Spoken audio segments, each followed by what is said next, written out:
Is aluminum metal or non-metal? Why? Aluminum is a metal, in fact, one of the most richly found metals in Earth's crust, elements that are in a solid state at room temperature.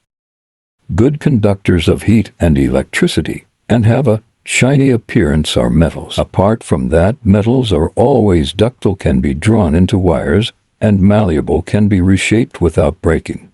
Non-metals, however, are mostly poor conductors of heat and electricity.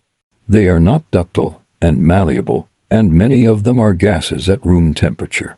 Then come the metalloids, which are neither metals nor non-metals.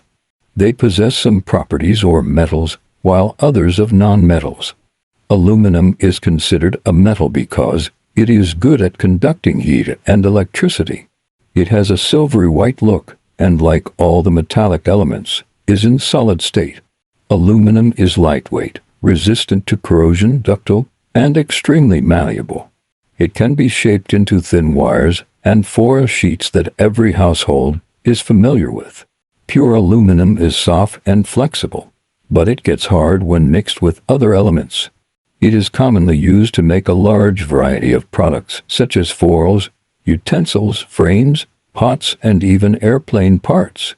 All these properties of aluminum make it a strong, popular, and useful metal found abundantly on Earth.